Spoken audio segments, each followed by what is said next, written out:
All right. Well, we should be good this morning. How you guys doing? Says I've been live for 10 seconds. So, um, it's Friday. It goes by fast. Uh, I always like when I start the chat and I've got 0 viewers. I know I have that. And I also like when I always screw up with the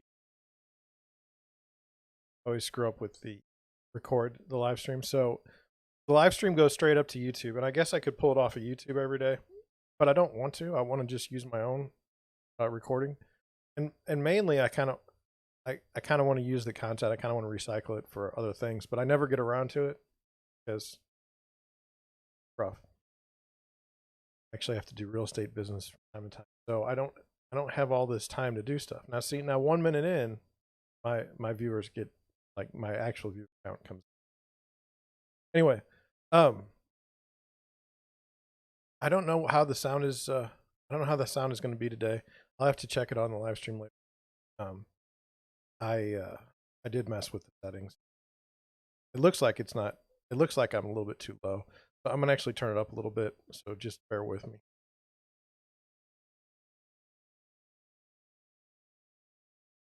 Is that better? Is it the same? Used to go way into the red, but now whenever I talk, it's not going into the red. So did I do anything there? No. See, it's lower. Turn that thing all the way up. See, now we're getting. Now I'll turn it. I'm sorry. It's just one of those things where I'm. Reset. That was the mute. I don't want to do that. I do want to get a little bit louder. So, um, yeah,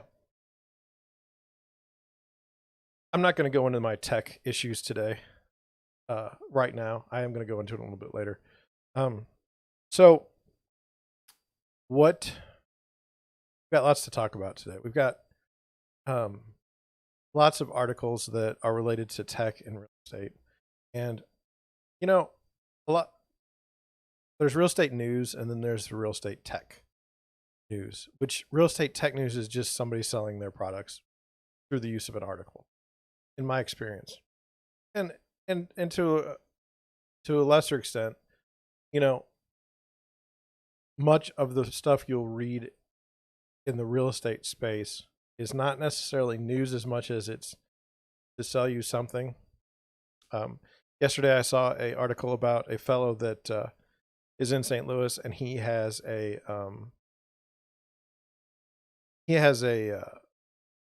brokerage, and he he gets articles written about him across the United States about how great he is, and then normally it's written by a tech company that he's using. So he pays them like 3 grand a month, and then they write a good article about him, and he talks about how great the software is, so that people like myself can say, "Oh, well, I should use that software too." That's how that goes. So, you know, is it wrong? Is it right? It's not for me to decide, but I want you to, if we can do anything for the live stream, it's this. I'd like you to be able to, know what's going on in the real estate market, know what I'm seeing, know, when an article is not, not really news, where it's more like an advertisement, and kind of just help you learn more about the business. So, um, one of the more strange things that happens to me, like I'll do a live stream, okay, and then after that, I get a little bit, tired as far as like I don't have any more to say. I mean, I've been talking for an hour, so then I kind of go in quiet mode for a while, and hmm. Anyway, I just had some phone texts while I was working. Um. Anyway, I uh, I don't like the way the mic is. I'm gonna go mess with it one more time. Bear with me. Okay. Here, here,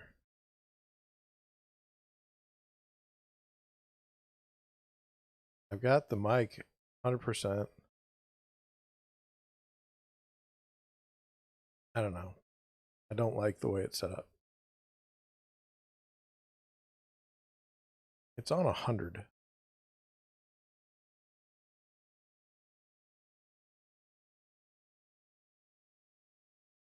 Here we go. So I got to turn up. I'm going to turn it up down at the bottom.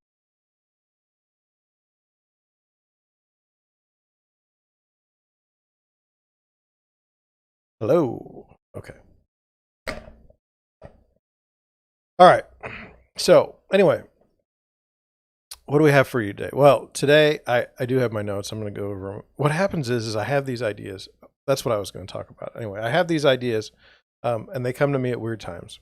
So, like say I'm driving, all of a sudden I'll come up with an idea for the live stream, or else I'll come up with a topic. Well, I don't have any way to write it down because I'm driving, so I use my voice recorder on my phone, and I'll just record a memo. Now I had two memos that I recorded, and I distinctly remember them being on there, and now they're gone. And I cannot figure out what happened. I know they were on this. I got a new phone recently, but they were two decent topics. Here's what happens if I don't put a voice memo down. I forget it. If I'm thinking about something in the middle of the night, if I don't normally, then I'll use a note. I don't particularly like to talk into the phone. I think it's weird. It's just me. If I can type a note, why not? So anyway, I type the note, and that's kind of how I go about my day. Is I'll have these notes, and then I can take the notes and I can put it in a format for my live stream. But like I said, I lost my audio, so my voice memo. So that was tough. And then I get up pretty early now, and like the ideas don't just come to me. They're like, if I can think about it, they just don't show up in my head. But I'll tell you, 20 minutes before a show starts, I'll have my brain will be firing out ideas left and right. And I don't know what it is. I don't know it would be so much easier if I could just have everything set up so that I wouldn't have to, have that situation.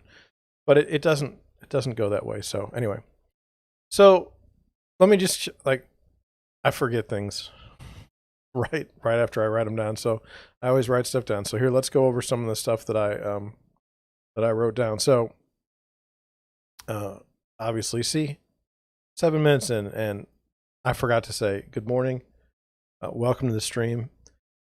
Some of the things I wanted to go over with you is that I want to stream every day during the week. The weekends are a bit dicey for me because I have to show houses. Tomorrow I have to show houses at 11 Central Time.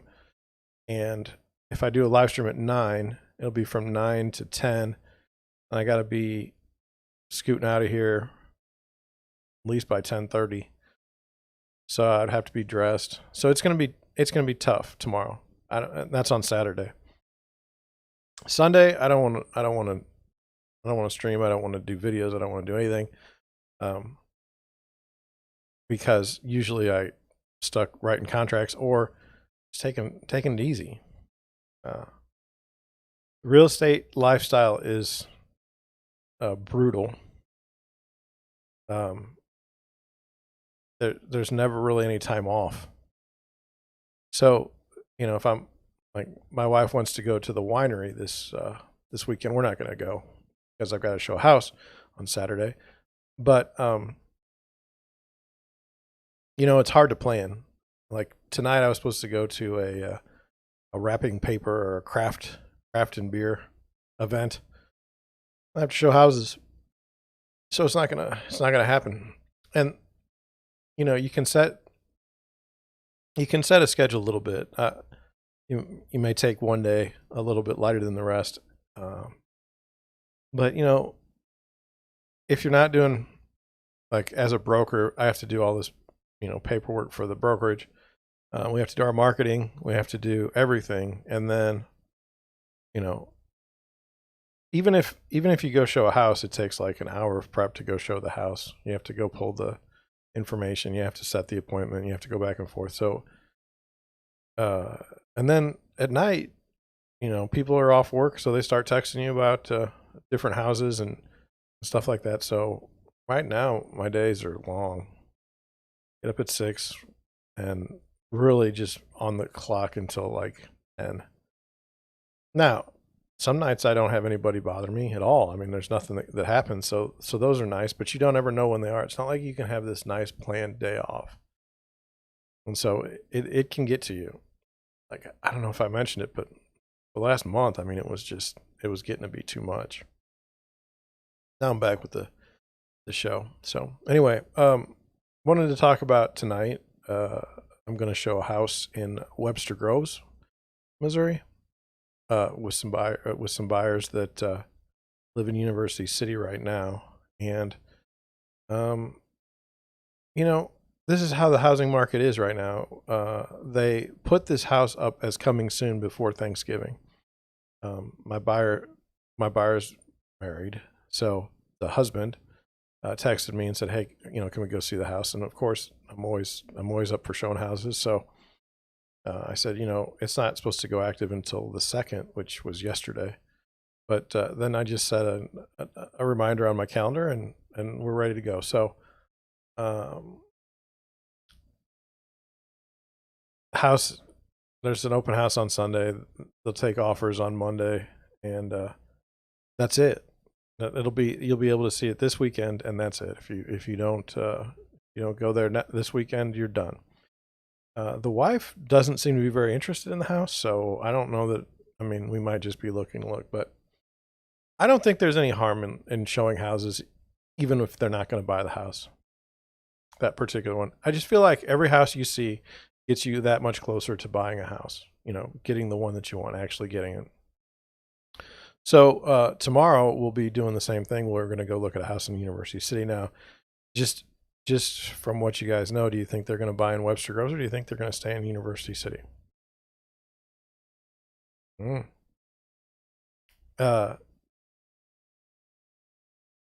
Do you, like I was curious. Do you realize that you know different buyers are looking for different things?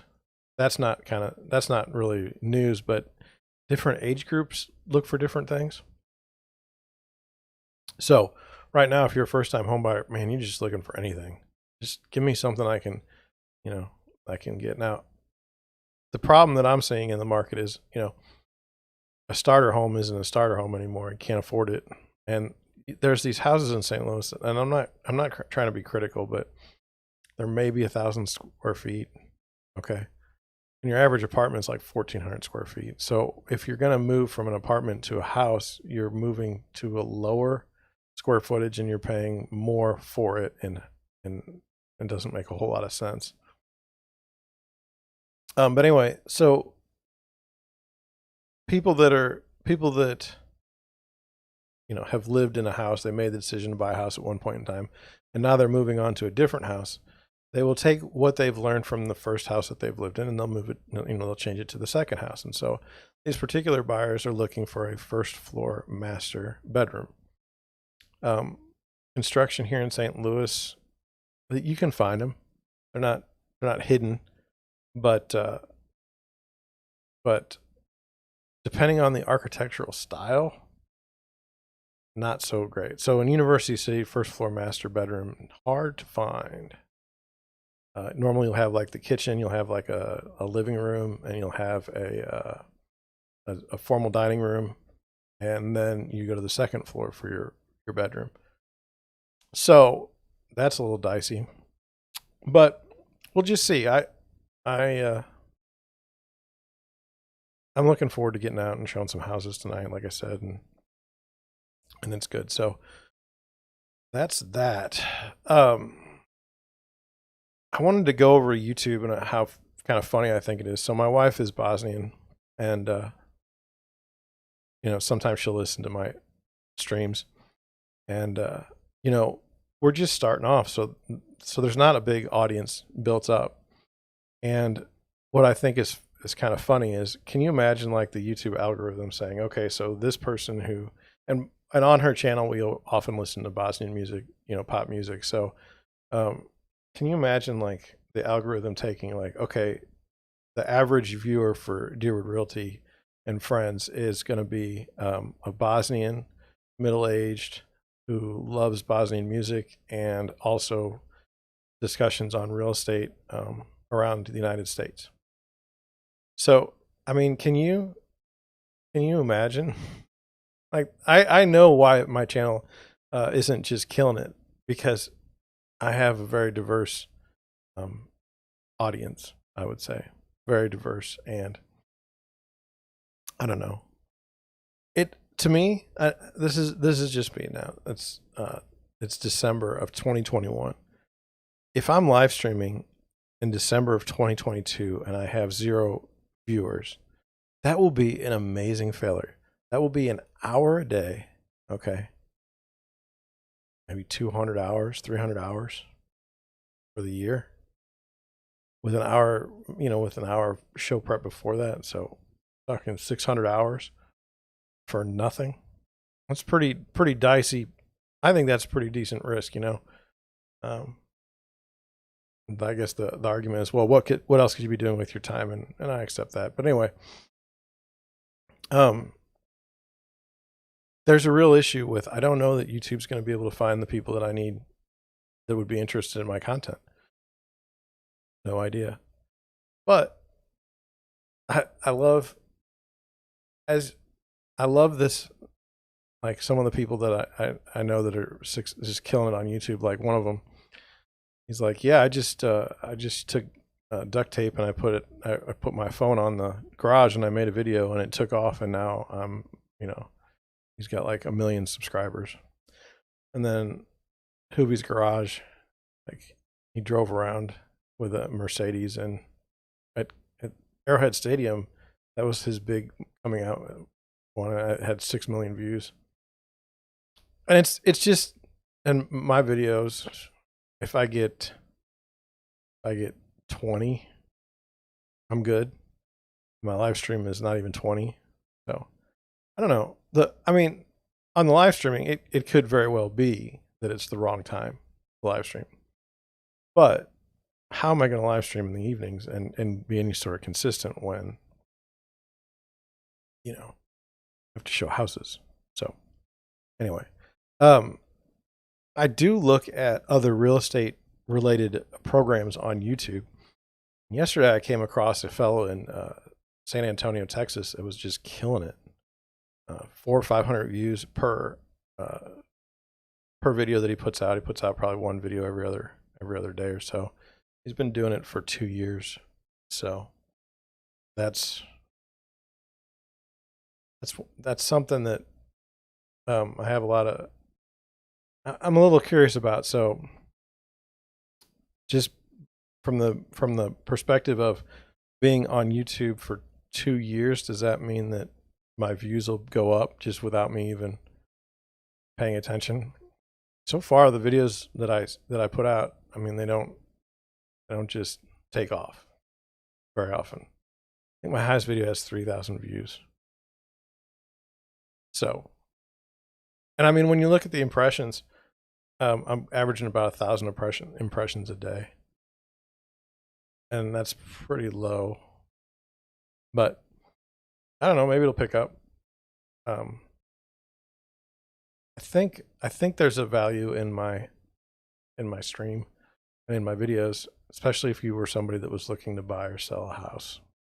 You'd probably want some unbiased opinions, or even if they were biased towards, helping versus, selling. I don't know. So anyway, good for him. Like, I believe there's a way forward. Like, I see it. I don't know if I can execute it, but I see a way forward. So I wanted to go over that. And then another guy. So I mean, I look at other YouTubers and I see what I can do to be better. Okay. And one of the YouTubers that's in this space, that's not in the real estate space, but he's in the law space, is a guy named Steve Lehto. And yesterday he had a video. Sometimes he plays around in real estate, but it's mostly just law related stuff. And yesterday, one of his videos, he puts out 2 videos a day. One of his videos had 70,000 views. Now, understand that there's not even been in my channel so far, there's not even 70,000 impressions on my channel. And he got that in views in a day. And it's not much different than what I do. I mean, he's got a different background, but what I've noticed is he does 2 videos a day, every day, all week long. And, you know, that takes commitment. And my thought now is does the guy actually do law? I mean, he specializes in lemon law for cars. Well, that's what he says, but he's doing 2 videos a day. And he's been doing it for like 7 years. And my understanding is that he had a radio show at one point in time, which I can definitely see where it would be beneficial to be in a radio setting and then go to YouTube.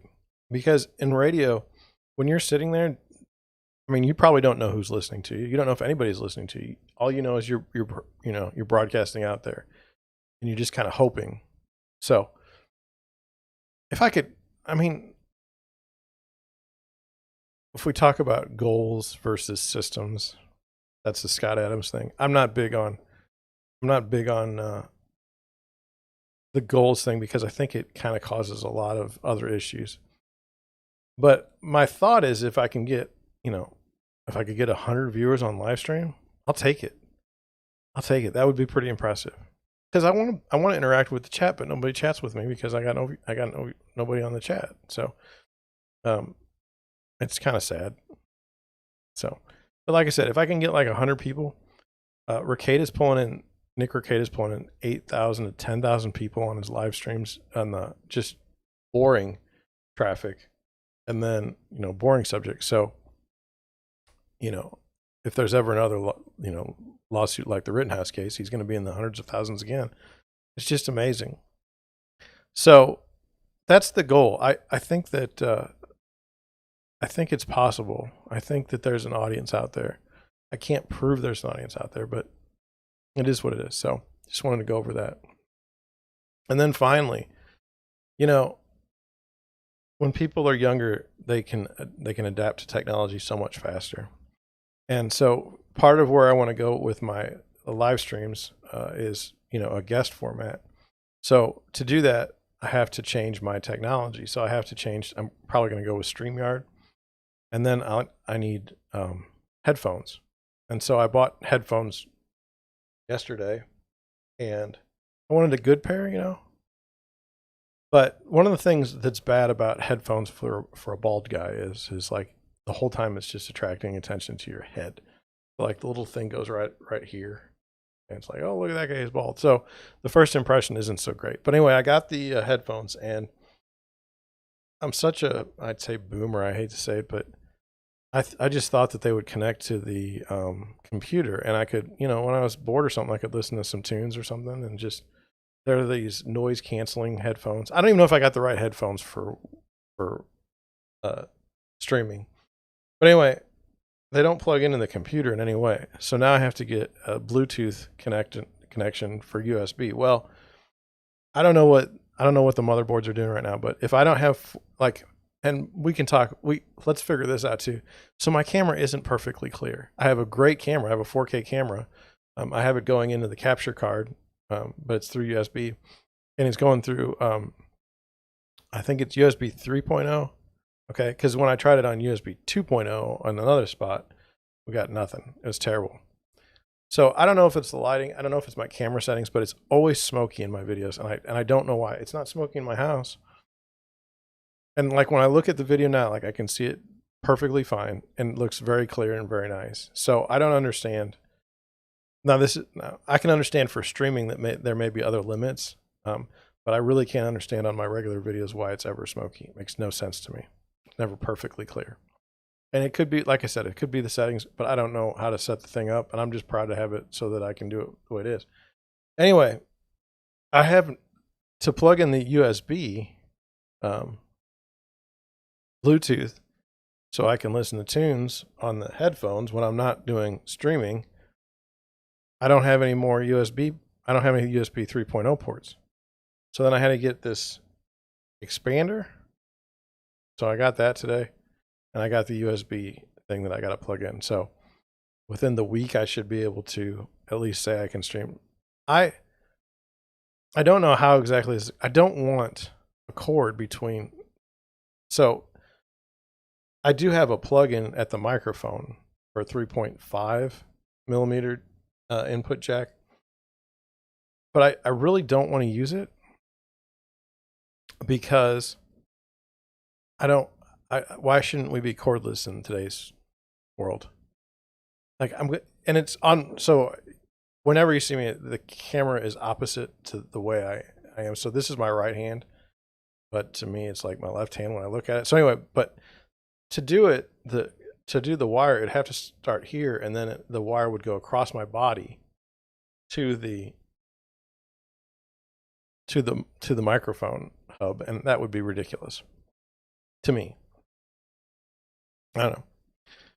That's it. That's where I'm at today. I technology wise, obviously I could use some help, but I mean, if I'm going to live stream and I'm going to live stream about real estate, we could cut these segments down and put them out on our podcast or something, and we'd have a great situation. But anyway, all in good time, I guess.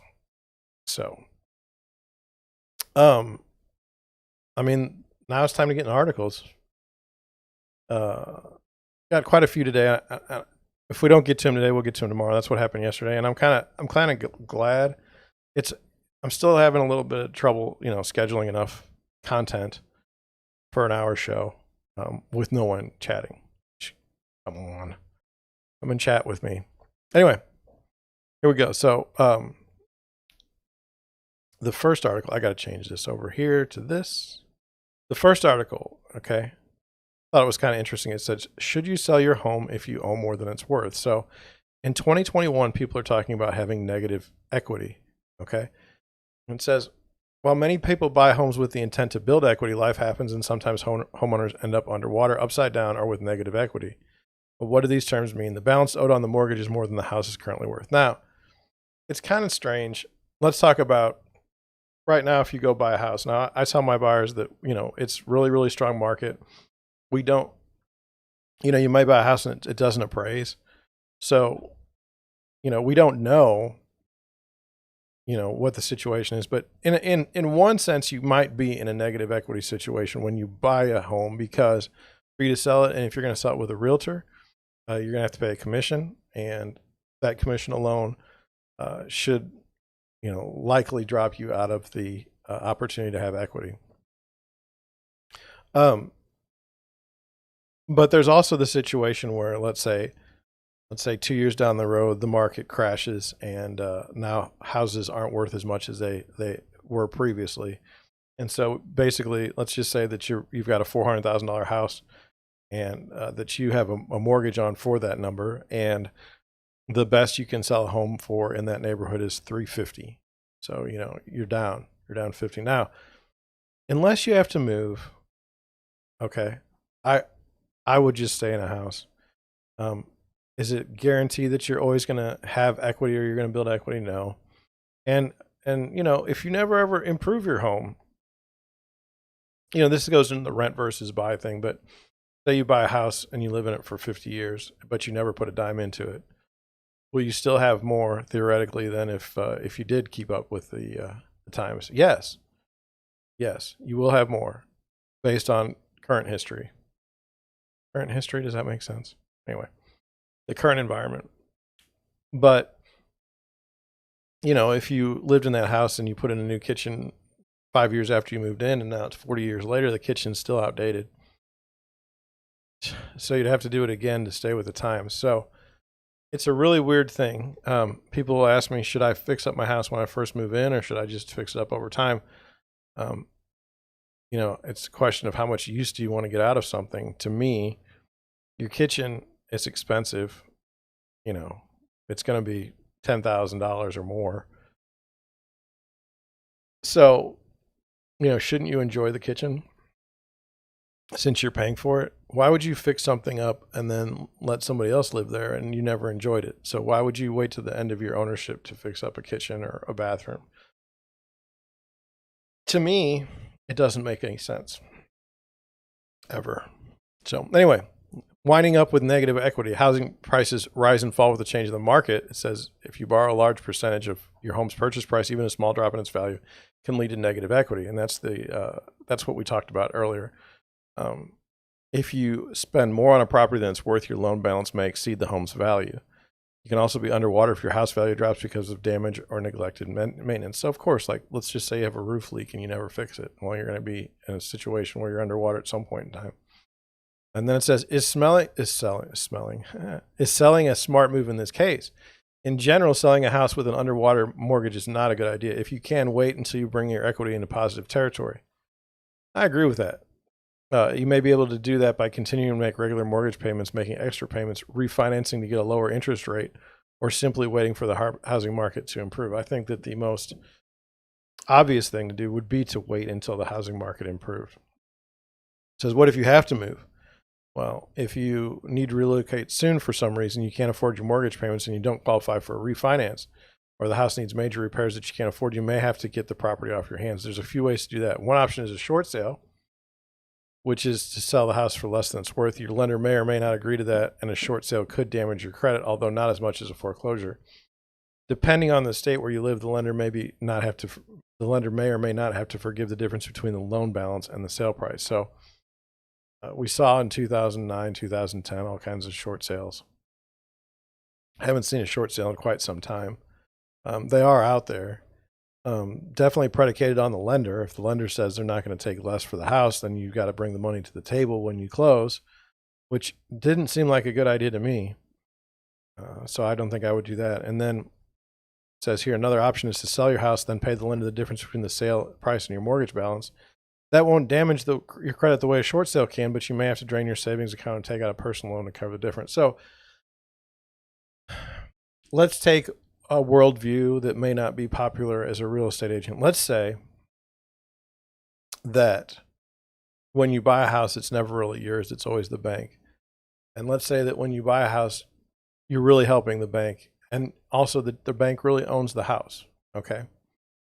You don't really own the house until the last payment. So it seems like in the United States, lenders have a significant interest in keeping you in debt with your home. Can we transfer that to other places? Yes. Have you looked at college loan debt lately? Now, I'm not an advocate of. We have a daughter that's going to be going to college, and my stipulation has been, well, we're not taking on any debt for that. So if you can't get into school with a scholarship, we'll have to find some way for you to go to maybe a community college option or something to start, and maybe have a job and get through it, because I think it's malpractice as a parent to tell your child that it's a good idea to take on up to 6 figures in college loan debt, in addition to taking on maybe a mortgage debt. I just think it's wrong. So that makes me, a bad person. So be it. But anyway, why do you feel so this is the question. Why do you feel an obligation to pay, to take out money in your savings to pay the bank so that you can get out from underneath your house, so that your credit isn't harmed? And, to me, credit is manufactured by the financing institutions anyway. It's a manufactured thing. We have these credit scores and all this stuff, and it determines the rates at which we can borrow, but this is all made up. Here you're buying a house and you're in debt, and then you pay your mortgage, but you don't pay extra payments, and at some point you have to leave. And so now, because the market has changed, you have to bring money to the table. For what? The idea that by the way, the minute that you get a mortgage, you're paying the bank. I mean, the bank is getting some money. Now you can look at the split and say, well, the first 15 years are interest, and then it switches over to where you're paying the principal, and that's fine. But the bank is getting money every month for lending out money. So I don't know. I don't think that's so great as a short sale. I would say if the bank doesn't take if they don't take the hit, then don't take your money to the closing. But that's me. And then it says, should you accept foreclosure? You may feel that foreclosure is your only option. A foreclosure can hurt your credit, and it can take several years to recover. You may have a hard time getting another mortgage for a period. So they say 7 years. They did do. I remember, 2010 deed in lieu of foreclosure, but they never did that really. The banks just preferred to go to the foreclosure route. And what I would say is, again, with this particular worldview, who cares if it hurts your credit? And what I watched happen in 2010 was people would go buy another house first, okay, and then let the other house that they were moving to, or the house they were moving from, go into foreclosure, and they didn't feel bad about it at all. They could sleep just fine at night because they had a new house they were living in, and it was a better house than the one they were dumping. So I don't particularly,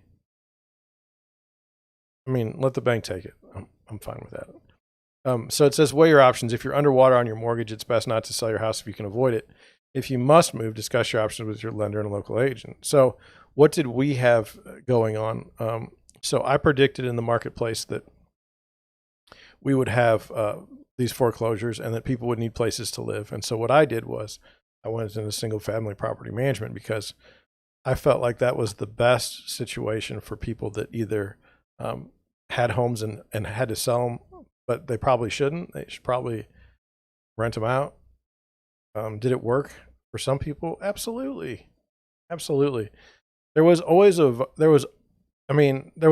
pool of available renters for a single family home. That was never an issue. And then even if you could get somebody to pay the rent that was equal to your mortgage amount, you're still buying time. And that was really key. Most of the people now that I know have gone to sell their house and just they're done with it. But for that time, that made a lot of sense. And so maybe in a short term, I capitalized on one trend that I saw coming to market. Now, did it pay off? I don't know. I made it through. It was tough to be a real estate agent then. Everybody hated you because you were the cause. It was very strange. The banks and financiers got away with really pulling some fast ones on people, but somehow real estate agents are the bad people. Anyway, that's that article. Let's go over to another one. 2021's competitive housing market, how pricing, inventory, and more changed over the years. So this is a year in review. I did not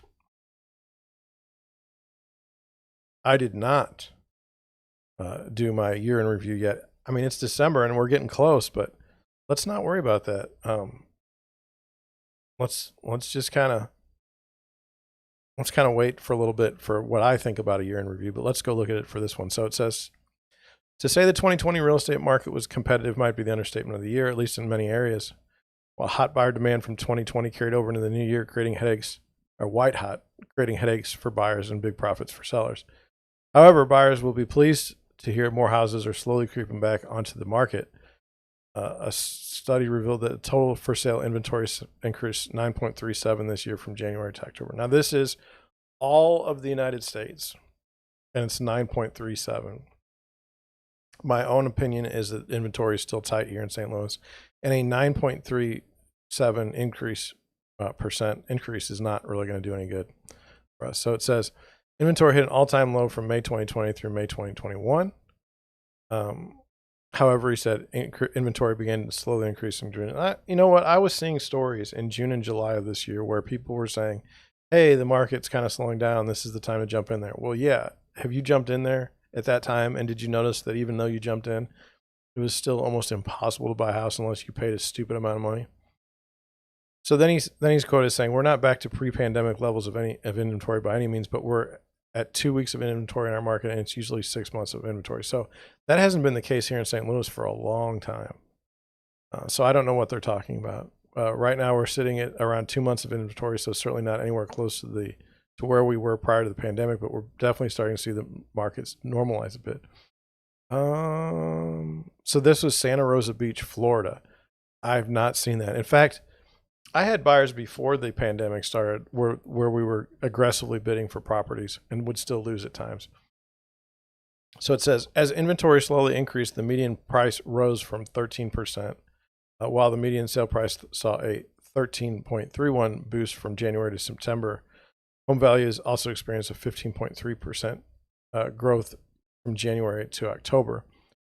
The 2020 versus 2021 housing market was pretty exceptional jump. In 2020, we had a slowdown across most major markets in the early second quarter to third quarter time frame, and most of that was caused by the pandemic. So I will say for 2 weeks I refused to do anything because we were supposed to all sit and hunker down. That was what we were told. When I came back to go get after it, I called one of my real estate friends and I said, I'm getting all these phone calls. I mean, are you going to go out and work? And he said, I've been working anyway. And yeah, come on out, And we talked about, is the virus is a problem? Yes. A lot of the houses were, wear a mask and don't touch anything. And that was in the early time, but it seemed like people had more time to go look at houses from my experience. So it says, from there, it says the market took off in the late third quarter in 2020, never stopped going in 2021. Most real estate firms achieved record size sales in 2020. 2021 has been another banner year, one that exceeded 2020 on overall sales. I don't know. I've mentioned this. My 2020 was very, very good. And I changed things around in my brokerage because of that. My 2021 has been absolutely a disaster. And it's been a disaster because I can't get my buyers houses without them paying stupid amounts of money. And so they get depressed and disappointed. And most of those buyers, I would say half of them also want to sell their home, but they can't sell their home until they buy another one. So my whole thing is locked up. Can't buy and can't sell. So it was not good for me in 2021. And no amount of, it's 12/3. So any closings I have will be in 2022 right now. And I can safely say that it's been just a nightmare this year. So until recent months, he saw a fellow in Southeast Michigan saw the same buying frenzy in his area. With the absence of 2020, the housing market accelerated, creating record home sales, with most homes selling for well above asking price. With home inspection and appraisal waivers, we would see this record level activity continue into the end of summer 2021. In Southeast Michigan, this agent said many home buyers halted their searches due to the pure exhaustion of losing out to plentiful amounts of competition. Correct. Specifically, he had first-time buyers were often far outbid by their more seasoned counterparts. That's a fascinating way to say it.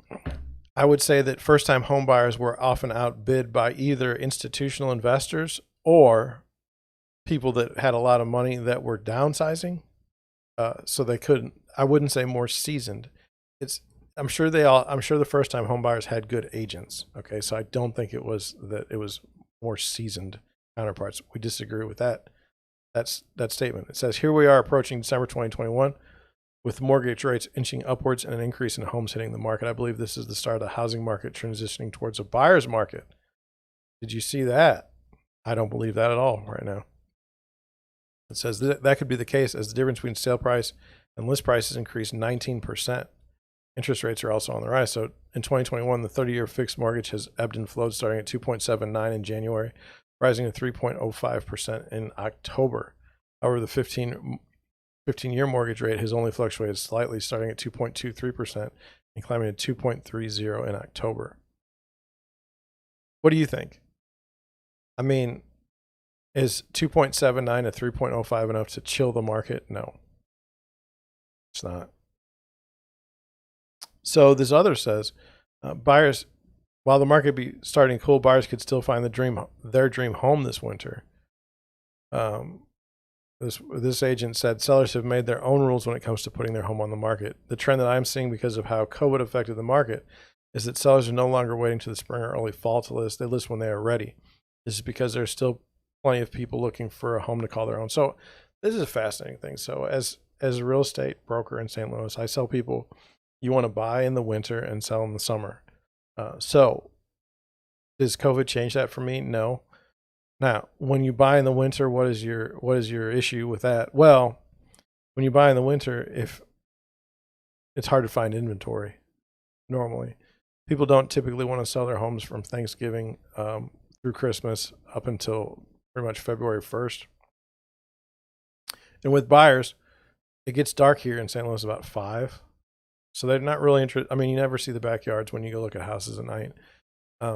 And like I said, the available home supply is low. Plus, it's cold and miserable. I would take cold and miserable over a warm July summer any day here in Missouri, but that's just not how the buyers think. Also, Thanksgiving's fine. Christmas, you bought gifts for all your family and friends, and then you know that taxes are coming up in April. And if you're a property owner, then you're gonna you have property taxes too right there at Christmas time. So you're getting hit left and right with bills. So you don't really want to go buy a house in December and January. I'd love to sell houses though at that time. I mean, we have Christmas at our house too. I have to pay for those presents. So it says, not only is this good news for buyers, but those searching for a home will be glad to hear that price cuts are on the rise. This could mean the days of competing against dozens of buyers for property may become less common. Nope. The share of listings with a price cut surged from 46%. Average price cut increased 20% during this time period. Price cuts are a result of people pricing their homes too high, even in this market. I have no sympathy for those people.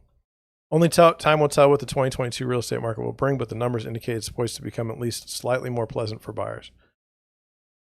I don't know. This will certainly become a welcome relief for many, especially those who halted their search or opted to delay it entirely due to the intense competition. However, it says, despite many numbers trending in the right direction for buyers, it's important to remember the home values, median list prices, and median sale prices all steadily increased in 2021. That's right. And so one of the other problems we were dealing with was, if we had a 2-bedroom house for $250,000, a 3-bedroom home didn't exist at $250,000, and at $350,000, it was not that much better than the 2-bedroom home. So people weren't really moving up. They were just spending more for houses, which is not great. If you're looking to buy or sell or do both in 2022, you need to keep a close watch on the ever-changing market to ensure you get the best possible deal. So it's an interesting statement. So are you not ever trying to get a good deal? And are you not, if you're in the housing market, are you not trying to keep a close watch on the market? I don't know if this person's a real estate agent or not, but let's see if it gives us a byline down here at the bottom. We know who this person is. No, didn't say. I just say this because someone named Jennifer Taylor, I can't click on it. I just say that because sometimes people will write articles and they're not in the business. And they do a fine job of writing, but it's not the same as being in the business. And hopefully that's what I'm trying to share with you. Let's go to this article here. It says, this was about iBuying, and I wanted to highlight this article because of the way it's written. And we have to understand the audience it's written for. So this is wealthmanagement.com. What does Zillow's iBuying failure mean for single-family residential investors? Now, if you know me, you know that I've been critical of Wall Street jumping in the single-family home space. I think it's an absolute disaster. I think it's going to destroy many good things about what was a great housing market. And I just want to go over this article a little bit. It says, notable trends this past decade has been the rise of institutional single-family rental operators who have been buying up portfolios of single-family homes at discounted prices, or more recently, building new subdivisions from scratch and renting them to middle-income Americans who can't afford to buy. This statement is true. This statement is problematic. This is a very, very big problem, and we're not going to do anything about it until it's way too late, and it really makes me mad. Middle-income Americans, okay, so the middle class can't afford to buy a house, and it's going to get even worse. the American dream will be all about how I can rent a home that someone else owns, which is absolutely ridiculous. The idea of, the American experience being a slave to banks, slave to finance your entire life, in debt your entire life, is absolutely disgusting. And everyone involved should jump in a creek. Like, the politicians will come in, they'll talk about this, and they'll never get it fixed because they're all being paid off. So it's just disgusting. Anyway, says Zillow's recent disastrous exit from iBuying business, spurred by its overpaying for homes in a highly competitive market that the company couldn't then quickly flip at a profit, opened the question of how much these platforms may be disrupting the single-family home market and what role they may ultimately play in the trend towards more institutionally owned SFRs, single-family rentals. Wealthmanagement.com, we're not talking about the consumer, we're talking about investors. And so it's written in that game. But let me just offer this to you. You say, real estate agent, man, you charge too much money. You do not get to sell my house. I'm going to go with the iBuyer instead. Well, let me ask you this. On this particular topic, would you rather pay me, a guy that's in your community, or some Wall Street associated company that can afford to lose millions and millions of dollars every year, for them to lowball you, give you a lowball offer for your house? I mean, to me, it's a question of, are we a community or are we not? And if we're not a community, that's fine, but don't expect me to do things for you down the road. That's all there is to it. Zillow's move to wind down Zillow offers means there's one less iBuyer hunting for homes in an already hot market. Okay. Yes, Zillow's collapse has been one of the most amazing failures in business in the past decade. They really, really, really screwed up. And, I don't like Zillow anymore. I will not do business with Zillow as far as, paying for leads or anything. I never did. I always thought it was dumb, but real estate agents built Zillow. And, when Zillow started hurting them, they didn't think anything of it. So I have no sympathy for Zillow.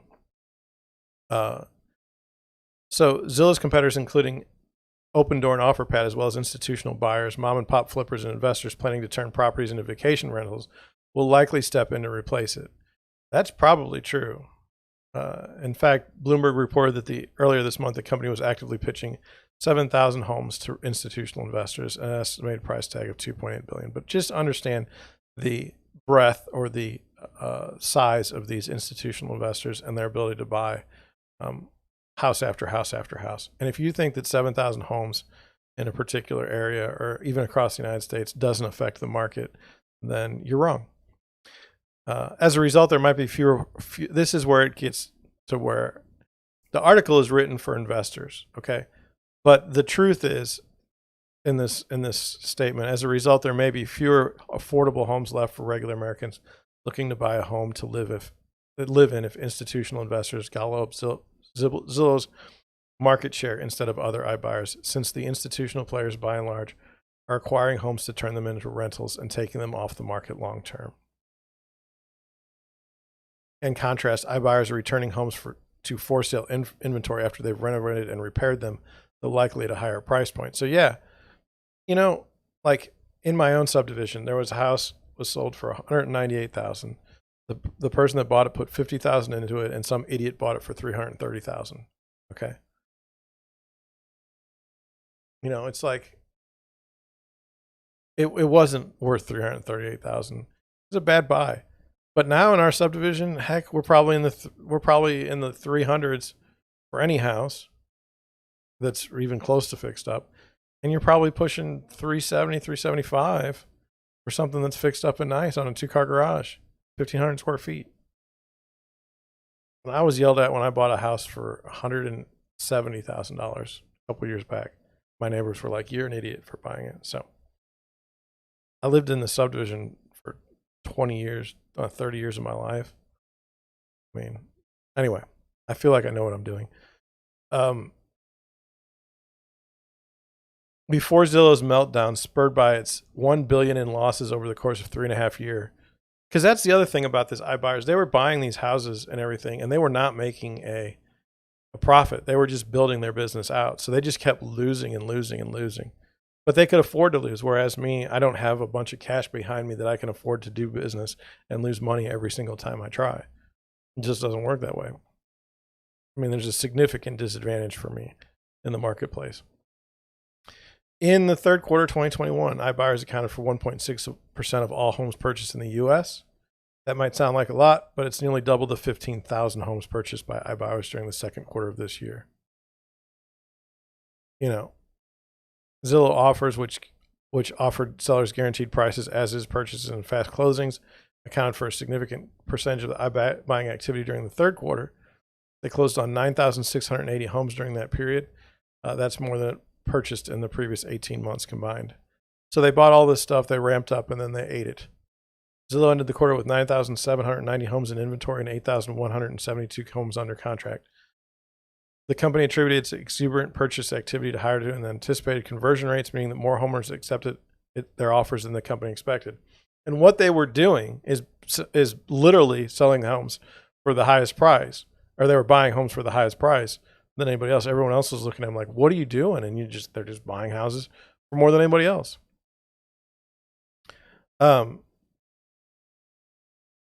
It says, given that they purchased unintentionally purchased homes, that never happens. They intentionally purchased homes.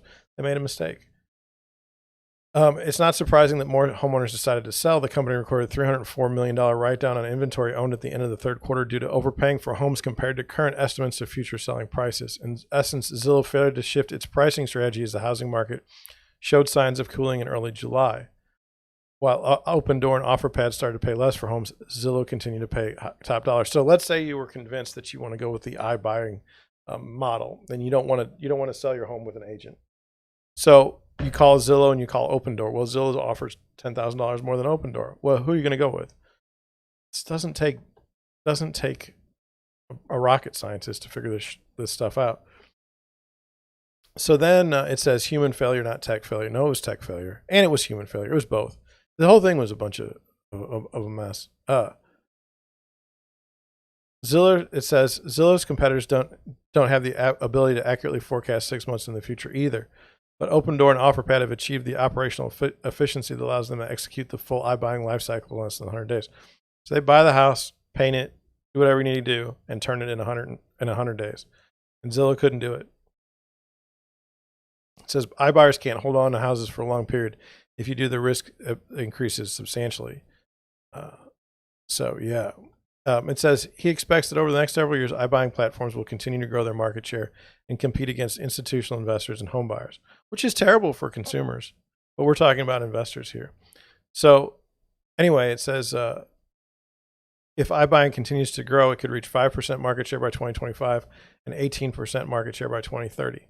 To put that into perspective, real estate investors accounted for 18% of all U.S. home sales during the third quarter, a record share up from 16.1% in the second quarter and 11.2% a year earlier. And so what we're seeing is what if it gets to be 50% of the market is controlled by corporations? You think it's going to be fun to own a home in this situation?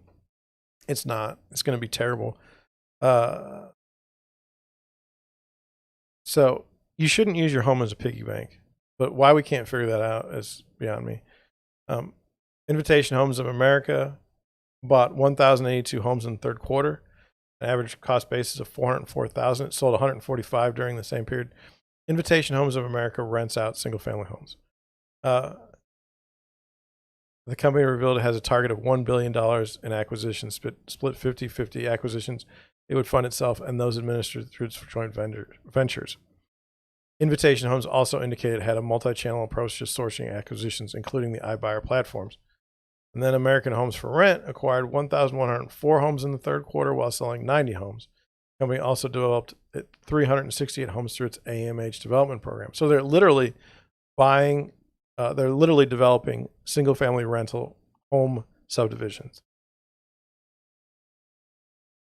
And then it says, however, according to Redfin investors, iBuyers included are buying fewer low-priced homes than ever before.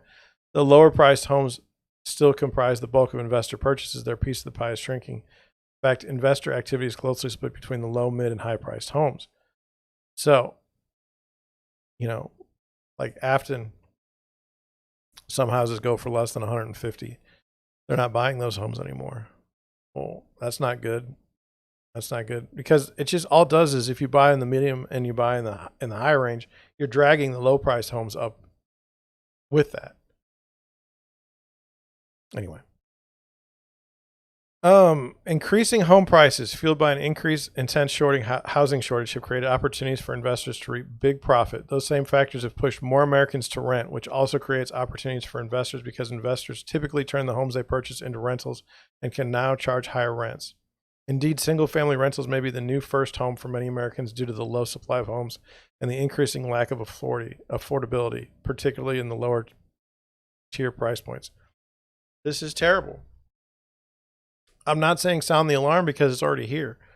But when you have college students that, start off 6 figures in debt, okay, their jobs pay nothing close to what they can live off of. And then now they can't buy a home, so they can't build equity. You're just creating a nation of debtors. And maybe that's what everybody else wants, but I don't. I think the only way you can control your destiny is if you have cash.